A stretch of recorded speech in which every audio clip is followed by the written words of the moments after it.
الحمد للہ وکفیٰ الصلاۃ والسلام علی سید الانبیاء معد الجود والعطاء وعلی آلہ وصحبہ وبارک وسلم دائما ابدا اما بعد اعوذ باللہ من الشیطان الرجیم بسم اللہ الرحمن الرحیم قل لا اسألکم علیہ اجرا الا المودۃ فی القربى آمنت باللہ صدق اللہ مولانا العظیم قال اللہ تبارک و تعالی جل وعلا فی شان حبیبہ مخبرا و آمرا ان اللہ و ملائکتہ یصلون علی النبی یا ایہا الذین آمنوا صلوا علیہ وسلموا تسلیما اللہم صل وسلم وبارک علی سیدنا و مولانا و نبینا محمد النبی الأمی الکریم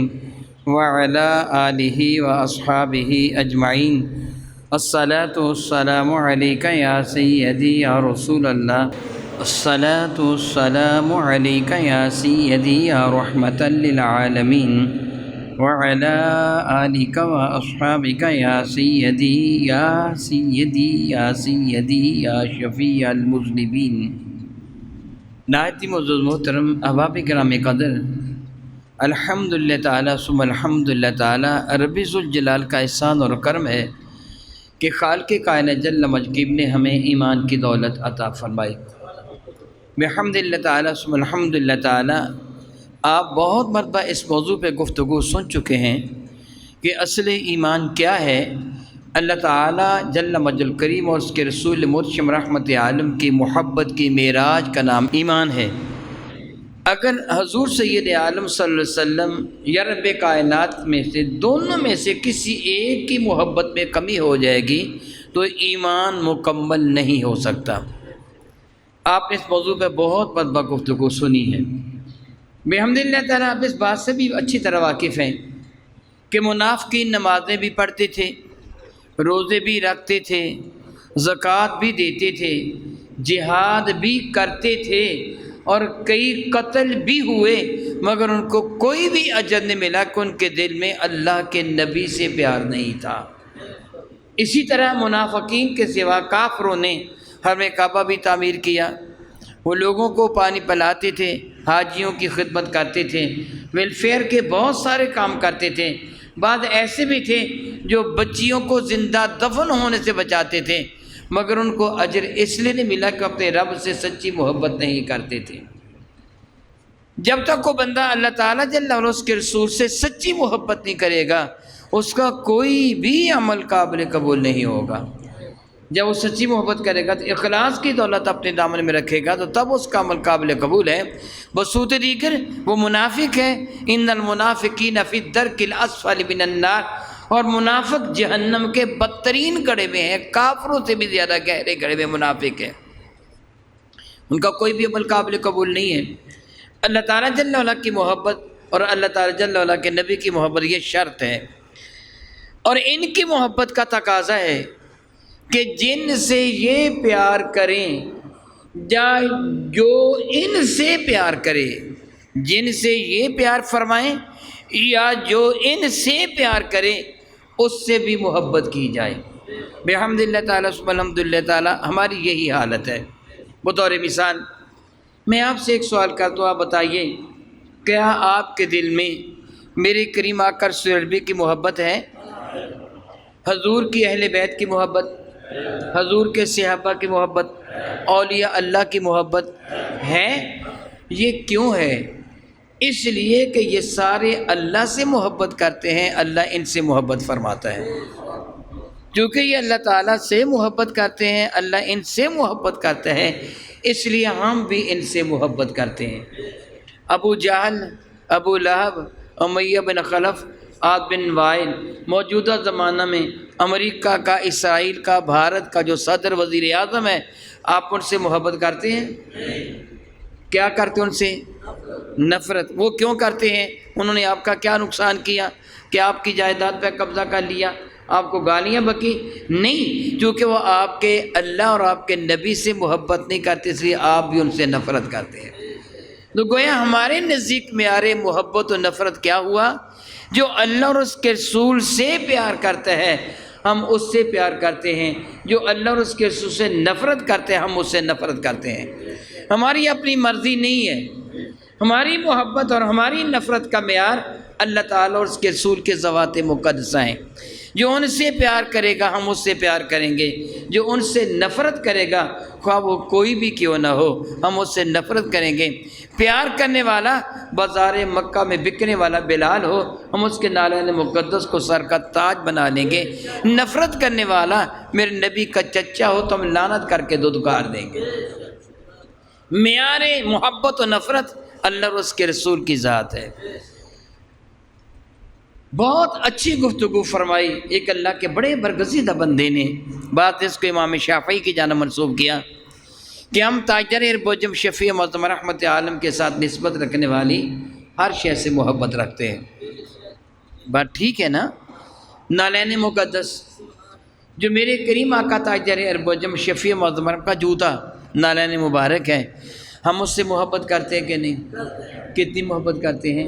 بہت زیادہ محبت کرتے ہیں، اتنا احترام کرتے ہیں کہ اگر مل جائے تو ایک جملہ ہے کہ اگر سر پر رکھنے کو مل جائے نال پاک رسول تو پھر کہیں گے کہ ہاں تاجدار ہم بھی ہیں، چومیں گے، آنکھوں سے لگائیں گے، سر پر رکھیں گے، اپنی عزت کی نشانی دلیل سمجھیں گے کہ ہمیں نالین مصطفیٰ کریم سر پر رکھنے کو مل گیا۔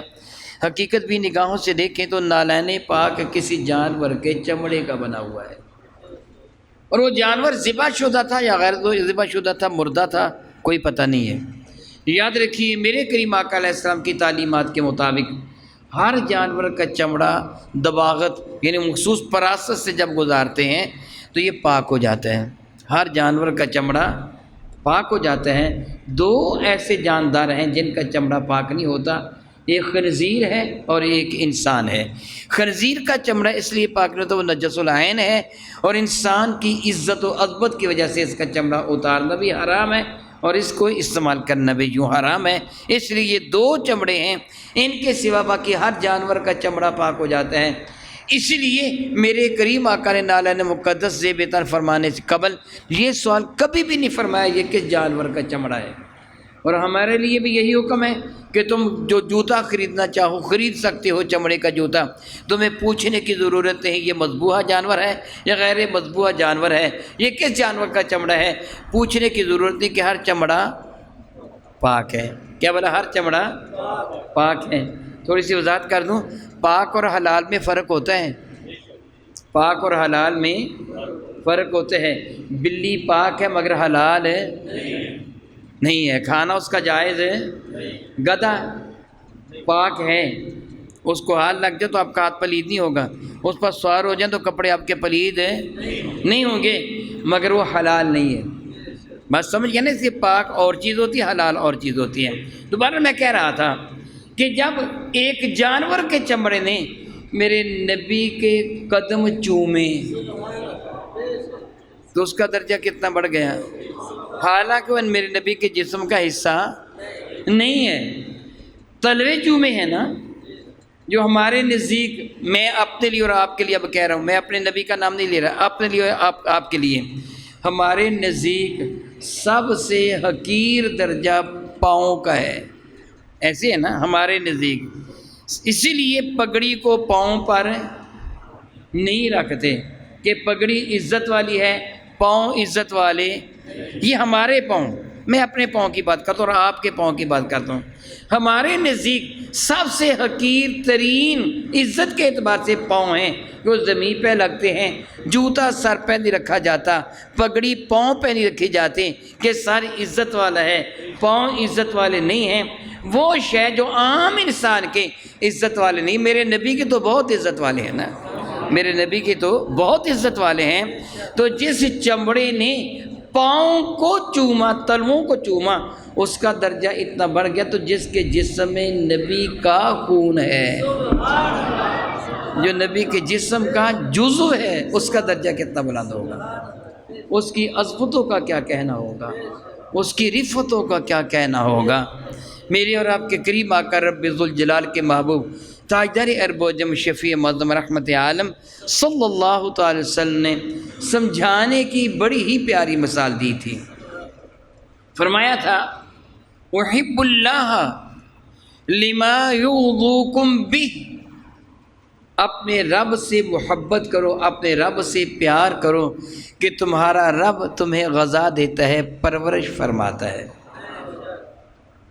اس کی جتنی چاہیں آپ تفصیل کریں، وہ کھانے کو دیتا ہے، پینے کو دیتا ہے، پہننے کو دیتا ہے، میں باتیں کر رہا ہوں وہ میری زبان کی تربیت کر رہا ہے، میں سن رہا ہوں میرے کانوں کی تربیت کر رہا ہے، میں دیکھ رہا ہوں وہ میری آنکھوں کی تربیت کر رہا ہے، میرے اندر زندگی کی لہر دوڑ رہی ہے، خون سرکولیشن بلڈ جاری و ساری ہے، میرے سارے بدن کی وہ تربیت کر رہا ہے، میں ہر لمحہ اس کی ربوبیت کا محتاج ہوں، اس کی عزت کی قسم ایک لمحہ کے لیے مجھ سے اپنی شان ربوبیت کو جدا کر لیں، میں دڑام سے گر کے ہلاک ہو جاؤں گا، میری زندگی ختم ہو جاؤ گی، میں زندہ ہوں تو اس کی رحمت کی وجہ سے زندہ ہوں۔ فرمایا کہ اپنے رب سے محبت کرو کہ وہ تمہیں غذا دیتا ہے، وہ تم پہ رحمت نازل فرماتا ہے۔ اتنی نعمتیں، ان تعدوا نعمت اللہ لا تحصوها، بے پایا نعمتیں تم کو عطا فرمائی، اس سے محبت کرو۔ کتنا پیارا انداز ہے سمجھانے کا، اپنے رب سے محبت کرو کہ وہ تمہیں غذا دیتا ہے، تمہارا مالک ہے، خالق ہے، تو پیدا کیا تمہیں، تمہاری پرورش فرمائی، صحت و تندرستی تم کو عطا فرمائی، عزت و عظمت عطا فرمائی۔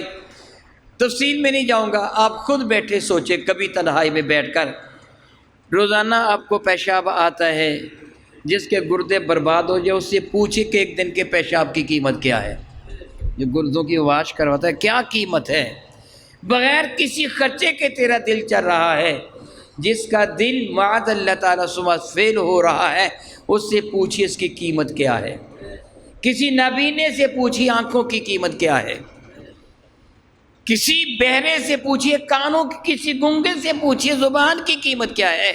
اس رب نے سب کچھ اپنی رحمت کے ساتھ تجھے عطا فرما دیا، اس سے محبت کر، اس کا حکم مان۔ سمجھانے کا کتنا پیارا انداز تھا میرے نبی کا کہ احب اللہ لما یغضیکم بہ، اپنے رب سے محبت کرو، وہ اپنی نعمتوں سے تمہاری پرورش فرماتا ہے۔ پھر فرمانے لگی احبونی لحب اللہ، مجھ سے بھی محبت کرو کہ میں تمہارے رب کا محبوب ہوں، رب کی وجہ سے مجھ سے محبت کرو، یہ جو تمہیں ملا ہے میرے صدقہ سے ملا ہے، مجھ سے بھی محبت کرو۔ اور پھر کیا فرمایا وحب لأہل بیتی لحبی، میرے اہل بیت میری اولاد سے محبت کرنا میری وجہ سے کہ وہ میری اولاد ہے، وہ میری اولاد ہے، یہ جتنی نعمتیں تمہیں میری وجہ سے میسر آئیں، اللہ کی عزت کی قسم میں اپنی پوری زندگی بھی ان کو گنتا رہوں تو زندگی ختم ہو جائے گی، میں ان کا شمار پوری طرح نہیں کر پاؤں گا۔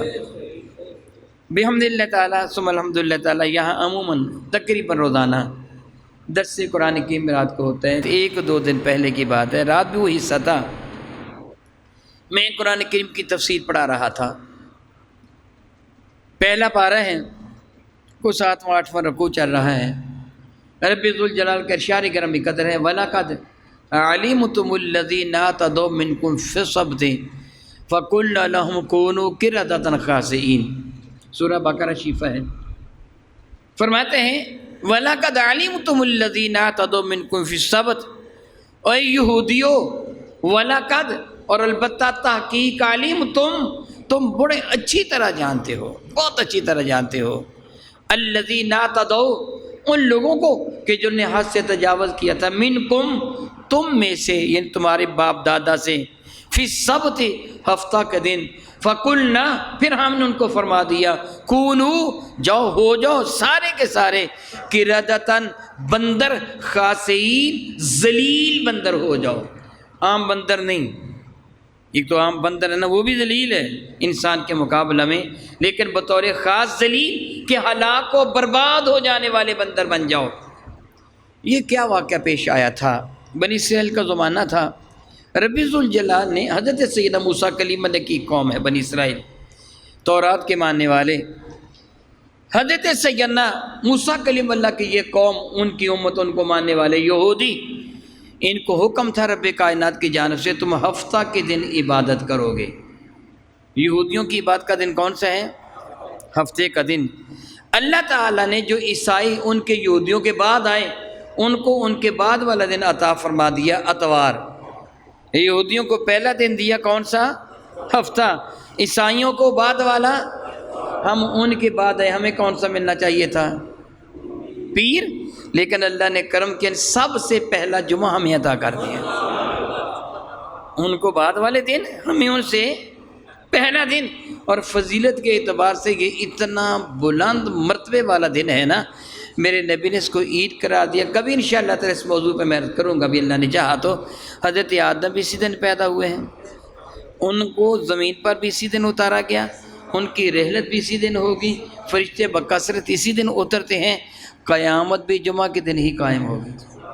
بہت اہمیت والا دن یہ ہمیں عطا کر دیا۔ یہودیوں کو حکم تھا کہ ہفتے کا سارا دن تم نے عبادت کرنی ہے۔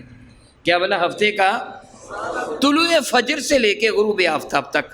طلوع فجر کب ہوتی ہے؟ جب آپ سحری کا وقت ختم کرتے ہیں، روزہ ختم و شروع ہوتا ہے، اور غروب آفتاب جب روزہ مکمل ہوتا ہے۔ یعنی سارا دن جو آپ کے روزے کا ٹائم ہے نا، یہ ان کی عبادت کا وقت تھا۔ وہ کیا کرتے تھے؟ مچھلیاں پکڑتے تھے۔ ان کو حکم تھا سارا دن تم نے عبادت کرنی ہے، سوائے حوائج ضروریہ کے، جس طرح پیشاب و پخانا، کھانا کھانا، پانی پینا، اس کے سوا کوئی بھی کام نہیں کرنا ہے۔ اس کے سوا کوئی بھی کام نہیں، کیا کرنا ہے؟ سارا دن اپنے رب کی عبادت کرنی ہے۔ خبردار، اگر تم نے سستی دکھائی، سارے دن میں سستی دکھائی، تو تم پر اللہ کا عذاب نازل ہو جائے گا۔ ایک عرصہ تک بنی اسرائیل نے اس بات کی پابندی کی۔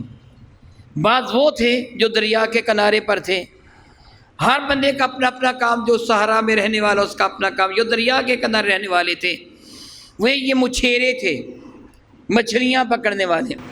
ان کا کاروبار یہ تھا، یہ مچھلیاں پکڑ کر بازار میں بیچ دیں اور 8 دن کی روزی کما لیتے۔ ان کو حکم تھا تم نے نہیں پکڑنی ہے مچھلیاں، ہفتے کے دن بس صرف اپنے رب کی بات کرنی ہے۔ اور اللہ تعالیٰ کی جانب سے آزمائش کہ ہفتے کے دن پانی میں اتنی مچھلی آ جاتی، اتنی مچھلیاں آ جاتی کہ معلوم ہوتا ہے یہ دریا ہی مچھلیوں کا بہہ رہا ہے، پانی نظر نہ آتا، اتنی کثرت کے ساتھ پانی کی سطح پر مچھلیاں تیرتی ہوئی نظر آتی۔ یہ ان کے لیے آزمائش تھی۔ آپ بھی ہمیشہ اپنے رب سے یہ دعا کیا کیجئے، اے اللہ تعالیٰ مجھے آزمائش سے بچائے رکھنا۔ ہر بندہ آزمائش پہ پورا نہیں اتر سکتا، ہاں جو آزمائش پہ پورا اترے نا، اللہ تعالیٰ اس کو درجہ بڑا بلند عطا فرما دیتا ہے۔ جس طرح میرے کریم آقا کا ارشاد گرامی قدر ہے، قیامت کے دن کچھ لوگوں کو اللہ تعالیٰ اپنے عرش کا سایہ مقدر فرمائے گا۔ جب افراتفری کا عالم ہوگا، سورج بہت قریب ہوگا، وہ آگ کی طرح جو دھوپ ہوگی وہ محسوس ہو رہی ہوگی، زمین تپی ہوئی ہوگی، حالت غیر ہوگی، عرش الہیہ کے سایہ تلے خنک اور ٹھنڈی ہوا چل رہی ہوگی۔ وہ جنت کا سما ہوگا، وہاں کسی طرح کی کوئی تکلیف نہ ہوگی، آرام ہوگا، سکون ہوگا، جنت کی نعمتیں ہوں گی۔ تو کچھ لوگوں کو جنت عرش کے سایہ تلے جگہ دی جائے گی۔ من جملہ ان لوگوں میں سے وہ نوجوان بھی ہوگا جس کو عالم جوانی میں کسی خوبصورت لڑکی نے دعوت گناہ دی، سارے وسائل میسر تھے، مگر اس نے یہ کہہ کے انکار کر دیا میں اپنے رب سے ڈرتا ہوں، میں اپنے رب سے ڈرتا ہوں۔ اللہ تعالیٰ جل وعلا قیامت کے دن اس کو اپنے عرش کے سائے تلے جگہ عطا فرمائے گا۔ گویا جس کو گناہ کا موقع میسر آئے، تمام تر وسائل میسر ہوں، وہ آسانی سے گناہ کر سکتا ہو، پھر نہ کرے تو رب اس سے بڑا پیار فرماتا ہے کہ یہ بندہ مجھ سے ڈر گیا۔ چور بازاری، رشوت لینا، سود لینا، باقی گناہ، کوئی بندہ اللہ سے ڈرتا ہوا ان کو چھوڑ دیتا ہے تو میرا اللہ فرماتا ہے وَمَن يَتَّقِ اللَّهَ يَجْعَلْ لَهُ مَخْرَجًا، جو اللہ سے ڈر جاتا ہے اللہ تعالیٰ اس کے لیے رہائی کی راہیں آسان فرما دیتا ہے۔ وَمَن يَتَّقِ اللَّهَ، جس سے تقوی اختیار کیا اللہ تعالیٰ کے حضور، اللہ کا خوف اپنے دل میں رکھتے ہوئے جو اپنے رب سے ڈر گیا، اس نے اپنے آپ کو گناہوں سے بچا لیا، یجعل لہ مخرجا، میرا اللہ فرماتا ہے میں اللہ اس کے لیے رہائی کی راہیں خود پیدا فرما دیتا ہوں۔ وَيَرْزُقُهُ مِنْ حَيْثُ لَا يَحْتَسِبُ، اور میں اس کو وہاں سے رزق عطا فرماتا ہوں جہاں سے اس کا گمان بھی نہیں ہوتا، وہ سوچ بھی نہیں سکتا۔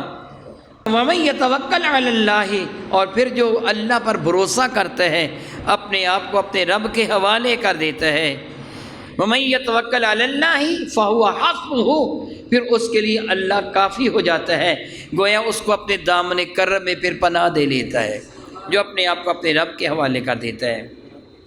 فَهُوَ حَسْبُهُ وَمَن يَتَوَكَّلْ عَلَى اللَّهِ فَهُوَ حَسْبُهُ إِنَّ اللَّهَ بَالِغُ أَمْرِهِ، دنیا والوں سن لو، پھر اللہ کا حکم نافذ ہو کے رہتا ہے۔ جس کی اللہ حفاظت فرمائے اسے کوئی نقصان نہیں پہنچا سکتا۔ رب کائنات جل وعلا شارع گرامی قدر فرماتے ہیں وَمَن يَتَوَكَّلْ عَلَى اللَّهِ فَهُوَ حَسْبُهُ إِنَّ اللَّهَ بَالِغُ أَمْرِهِ قَدْ جَعَلَ اللَّهُ لِكُلِّ شَيْءٍ قَدْرًا، اللہ تعالیٰ نے ہر چیز کا ایک اندازہ مقرر فرما رکھا ہے۔ میں آپ کو بھی یہ دعوت دوں گا، ترغیب دوں گا، یہ سورہ طلاق شیفہ کی دوسری آدھی آیا برکہ، تیسری مکمل آیا برکہ ہے۔ آپ بھی اس وظیفہ کو کر لیجئے، اللہ تعالیٰ خزانہ غیب سے رزق عطا فرماتا ہے، اتنی برکت عطا فرماتا ہے کہ آپ کو سوچ بھی نہیں سکتے کہ میری کمائی تھوڑی تھی، اتنی برکت کہاں سے آ گئی۔ آپ اس وظیفہ کو اپنا لیجئے، پڑھا کیجئے، ہر نماز کے بعد کم از کم 3 مرتبہ پڑھ لیا کیجئے۔ بہرحال میں عرض کر رہا تھا، جو رب کائنات جل وعلا کی حضور آزمائش پہ پورا اترتا ہے اس کا درجہ بلند ہو جاتا ہے، لیکن دعا کیجئے اللہ تعالیٰ آزمائش سے بچائے، ویسے ہی درجہ بلند کر دے۔ بنی اسرائیل کے لیے آزمائش تھی، مچھلیاں آتی تھیں، کچھ عرصہ تک انہوں نے صبر کیا، نہیں پکڑی مچھلیاں، اللہ تعالیٰ نے ان پہ کرم کیا۔ پھر کچھ جس طرح موجودہ زمانہ میں کچھ مفکر ہیں، کچھ دانشور ہیں، بڑے اپنے آپ کو عقل مند سمجھنے والے دانا ہیں، اس طرح کے لوگ آ گئے۔ انہوں نے کہا دیکھو جی تمہیں کہا گیا ہے کہ پکڑنی نہیں ہے، کیا بولا؟ آپ میری طرف دیکھ رہے ہیں نا، یہ میں نے مائکروفون کو اور اب نہیں پکڑا، سامنے پڑے ہیں مگر میں نے ان کو پکڑنا، کبھی پکڑنے سے مراد یہ کہ ہاتھ سے پکڑنا، ہاتھ سے نہ پکڑو، ڈنڈا مار کے پکڑ لینا، تیر مار کے پکڑ لینا، نیزہ کو چبو کے پکڑ لینا، جال سے پکڑ لینا، کنڈی لگا کے پکڑ لینا، نہ پکڑو، یوں کرو دریا کے کنارے کنارے تالاب بنا لو، اور ہفتے کے دن آئے تو دریا کا پانی تالابوں میں چھوڑ دیا کرو، مچھلیاں تمہارے تالابوں میں بھر جائیں گی، پھر وہ دانے بند کر دو، اتوار کے دن ان کو پکڑ لینا۔ دیکھا کتنا بہترین طریقہ بتا دیا، ہیلا، بہانہ، چکر بازی، معاذ اللہ یخادعون اللہ، وہ اللہ کو دھوکہ دینا چاہتے ہیں، والذین آمنوا، ایمان والوں کو، وما یخدعون الا انفسہم، بے وقوف اپنے آپ کو دھوکہ دیتے ہیں، اللہ کو دھوکہ نہیں، یہ تعبیر، یہ بہانہ بازی، یہ مکاریاں، یہ دغا بازیاں اللہ کے حضور نہیں چلتی۔ انہوں نے یوں کرنا شروع کرنے لگے، دیکھو جی کتنی اچھی بات ہے، ہم پکڑیں گے نہیں۔ مسلمان بھی کچھ بہانے بازیاں کرتے ہیں، چال بازیاں کرتے ہیں، مکاریاں کرتے ہیں، اللہ کے احکامات کو بدلتے ہیں، معاذ اللہ تعالیٰ، ان کو عبرت حاصل کرنی چاہیے۔ ہم مسلمان ہیں، ہمیں چاہیے کہ اللہ اور اس کے رسول کے قوانین پہ عمل کریں، ہم نے ان کو چھوڑ دیا، بہانے بنا کے نئے قوانین اپنے لیے بنا لیے، اسی لیے اللہ تعالیٰ جل وعلا کی طرف سے ہم پر اظہار ناراضگی، ہماری حالت نہیں سدھر رہی، معاذ اللہ تعالیٰ سبحان اللہ تعالیٰ۔ خیر یہ دوسرا موضوع ہے، میں عرض کر رہا تھا انہوں نے ایسے کر لیا، کچھ عرصہ تک اللہ تعالیٰ کی جانب سے ان کی جانب تنبیہات آتی رہیں، جس طرح میں عموماً مثال دے کے سمجھایا کرتا ہوں، بچے شور مچا رہے ہوں، استاد محترم کمرے میں داخل ہو کر بچوں کو سختی سے جھڑکے نہ ہو، چپ کر جاؤ، اگر سارے بچے چپ کر جائیں تو میں آپ سے سوال کرتا ہوں کیا استاد ان کو سزا دیتا ہے؟ نہیں دیتا نا، کیوں نہیں دیتا؟ انہوں نے کہنا جو مان لیا، بچوں نے استاد کا کہنا مان لیا، اس کی عزت اس کی عظمت ان کے دل میں تھی، روب و دبدبا، وہ چپ کر گئے، استاد محترم استاد سزا نہیں دیں گے، وہ چپ نہ کریں تو استاد محترم 2-3 کو چھڑیاں مار دیں، باقی چپ کر جائیں تو پھر بھی سزا نہیں باقیوں کو دیتا، 2-3 کو سزا مل گئی باقیوں کو نہیں دیتا، یہ گویا تنبیہ ہوتی ہے، لیکن کوئی بھی پھر بھی چپ نہ کریں، پھر سب کو سزا دیتا ہے، کہتے سارے کھڑے ہو جاؤ، اب ایک ایک وہ سزا دے گا۔ میں توبہ کرتا ہوں اللہ تعالیٰ کے حضور کے مثال نہیں دی جا سکتی۔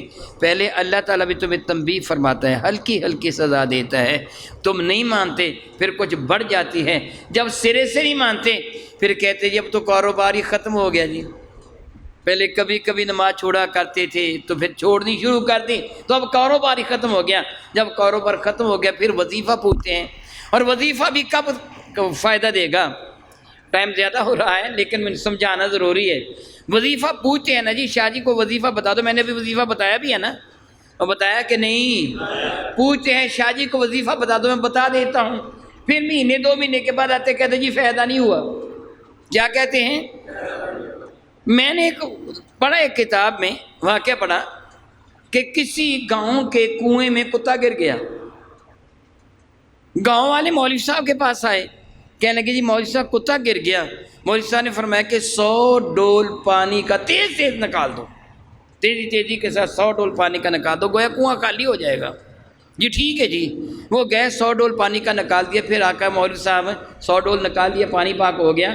مولوی صاحب نے فرمایا ہاں پاک ہو گیا۔ کہنے لگے جی ہمارا جی نہیں چاہتا پینے کو، پہلے آپ ہی ہو۔ مولوی صاحب نے لاؤ میں پی لیتا ہوں۔ وہ پیالے میں پانی لے کے تو مولوی صاحب کو کتے کے بال نظر آئے، فرمایا وہ کتے کے بال پانی نکالنے کی پورا 100 ڈول نکالا تو کتے کے بال کیسے؟ کہنے لگے کتا بھی تک کنویں میں ہے۔ جب تک تو اپنے دل کا کتا نکالتا نہیں ہے، پلیدی ختم نہیں کرتا، وظیفے کا فائدہ کیا ہے؟ 100 کے بجائے 200 ڈول نکالے، پانی تو پاک نہیں ہوگا۔ وہ کتا نکال پہلے اپنے دل سے، پھر وظیفہ کرتے رہے، وظیفہ قبول ہوگا۔ ایسے بہانے بازیوں سے وظیفے قبول نہیں ہوتے۔ تو بہرحال میں عرض کر رہا تھا کہ رب کائنات جل مجدہ نے کچھ عرصہ تک ان کو تنبیہ فرمائی، وہ بات نہ آئے تو میرا اللہ فرماتا ہے پھر ہم نے کیا فرمایا، کونو قردۃ خاسئین، جاؤ سارے ذلیل بندر بن جاؤ۔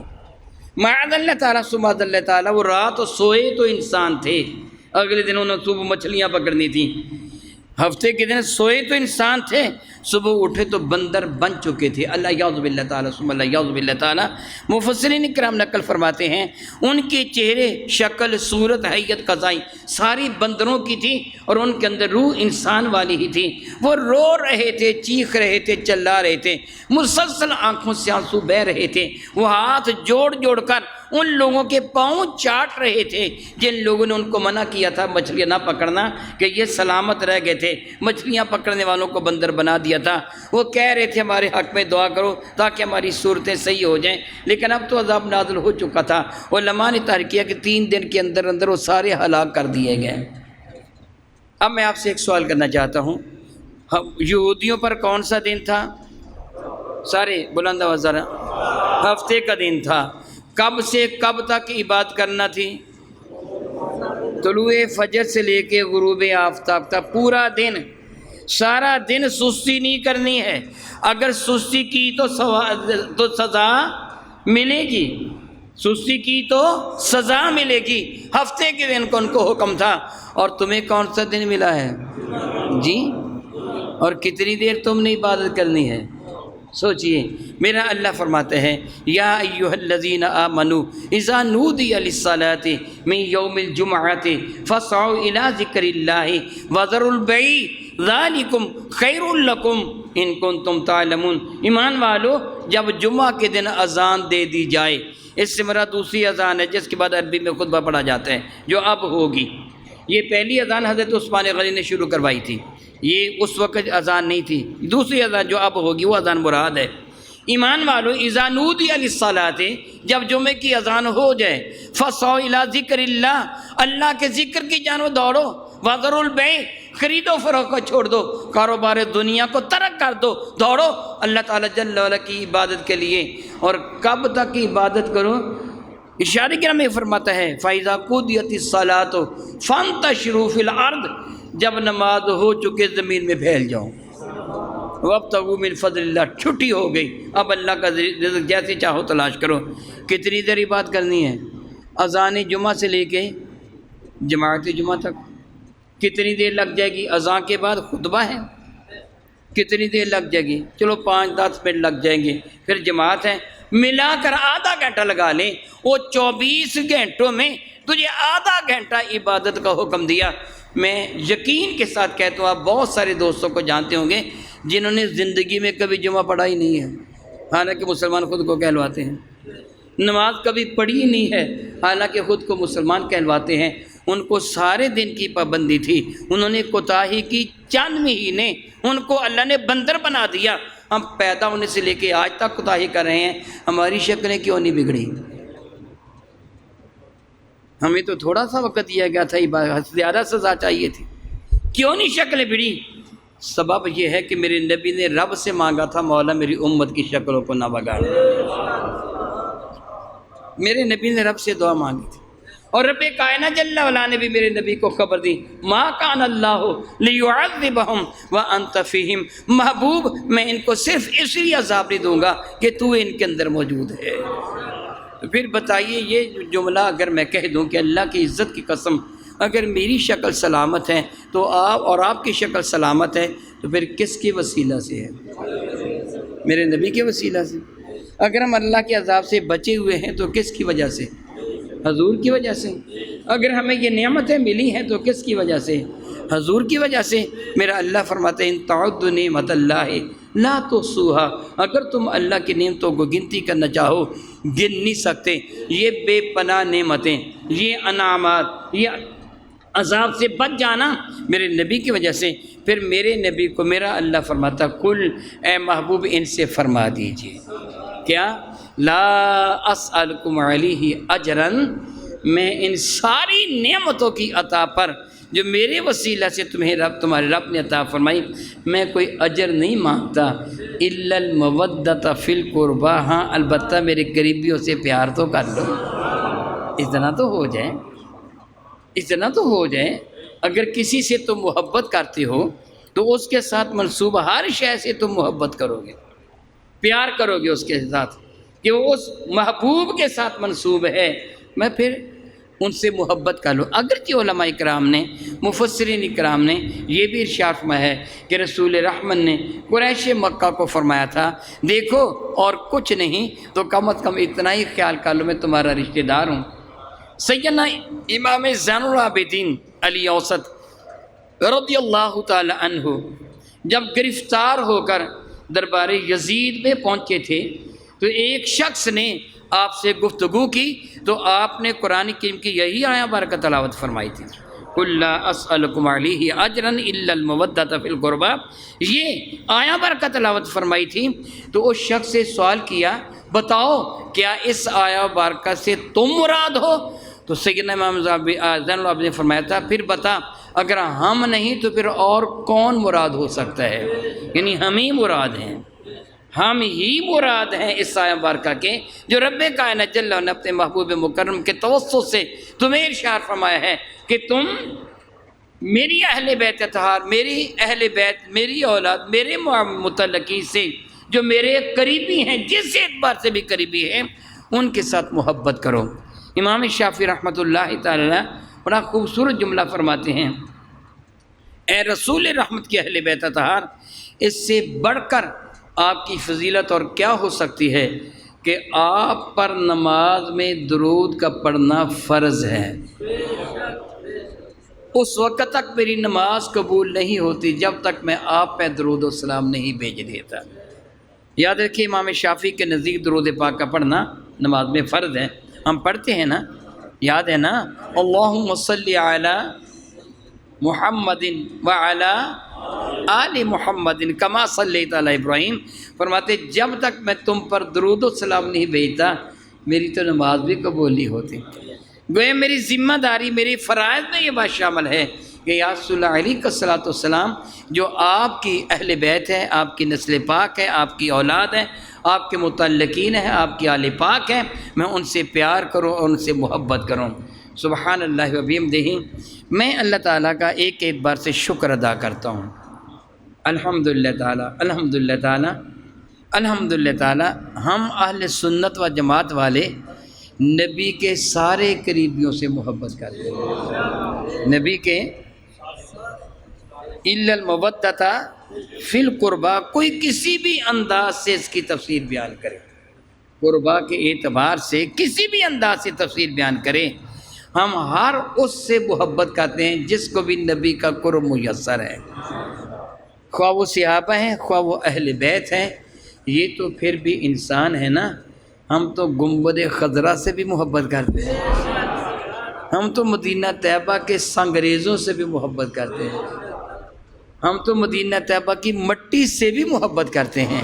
یہ ساری محبت کیا ہیں؟ رسول رحمت کی وجہ سے۔ انشاءاللہ تعالی مزید گفتگو اس موضوع پر آئندہ جمعۃ المبارک کو ہوگی۔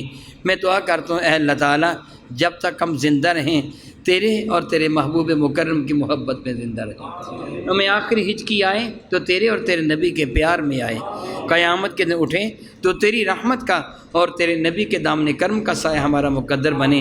آمین ثم آمین۔ وآخر دعوانا ان الحمد للہ رب العالمین۔